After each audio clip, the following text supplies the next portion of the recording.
வாழ்க வையகம், வாழ்க வையகம், வாழ்க வளமுடன்.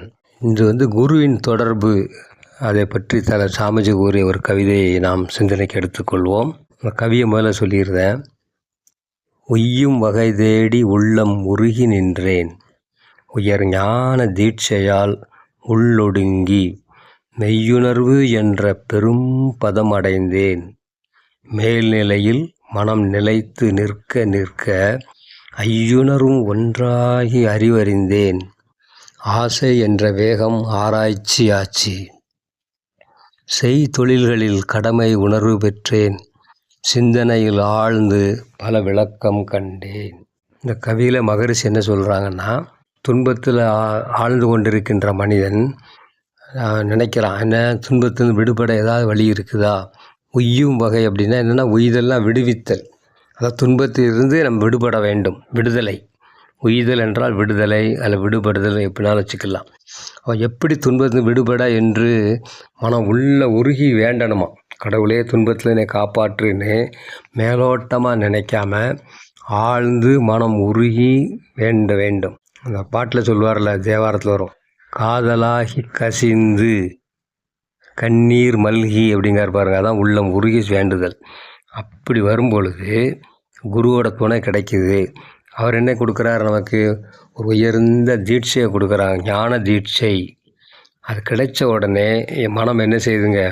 விரிந்து விரிந்து விரிந்து அலை அலையாக போய் பழகிய மனம் உள்ளுக்குள்ளே ஒடுங்குகின்றது. முதல் தியானம் ஆக்கினை. அப்போ ஆக்கினையில் மனம் குவிந்து உள்ளுக்குள்ளே தானே போகுது. புருவமத்தியை கவனிக்கும் போது மனம் எங்கே போகுதுங்க? மனம் வெளியே சிதறுவதில்லை, நமக்கு உள்ளாகவே செல்கின்றது.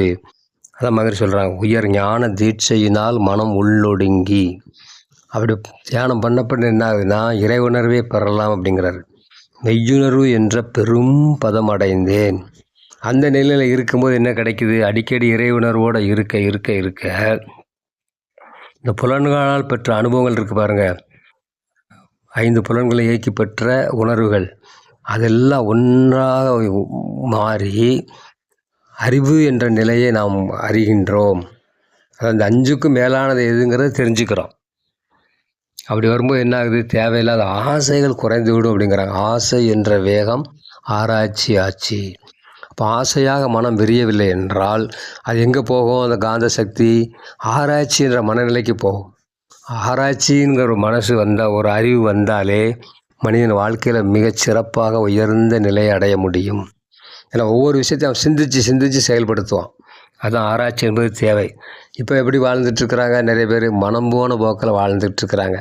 ஆராய்ச்சி என்பது இல்லை. ஒரு சிலர் ஆராய்ச்சியோடு இருக்கிறாங்க, சிலர் ஆராய்ச்சி என்பதே கிடையாது. அப்படி வரும்போது என்ன ஆகுது? செய்கிற வேலையெல்லாம் சிறப்பாக இருக்குமா. செய் தொழில்களில் கடமை உணர்வு பெற்றேன், சிந்தனையில் ஆழ்ந்து பல விளக்கம் கண்டேன் அப்படின்னு கவிதை சொல்கிறாரு. அப்போது தியானம் கிடைக்கணும்னா முதல்ல நம்ம நல்ல குரு வேணும்னு நம்ம வேண்ட, துன்பத்திலிருந்து விடுபடணும், அதுக்கு ஒரு நல்ல குரு வேணும், உள்ளம் முருக வேண்ட வேண்டும். இப்போ நமக்கெல்லாம் வேதாத்திரி மகரிஷி கிடைக்க காரணம் என்னதுங்க? முன்னோர்கள் செய்த நல்ல வினைகள், நம்முடைய மனசில் உள்ள நல்ல எண்ணங்கள், அதான் குருவோட இணைச்சி வச்சுருக்குது.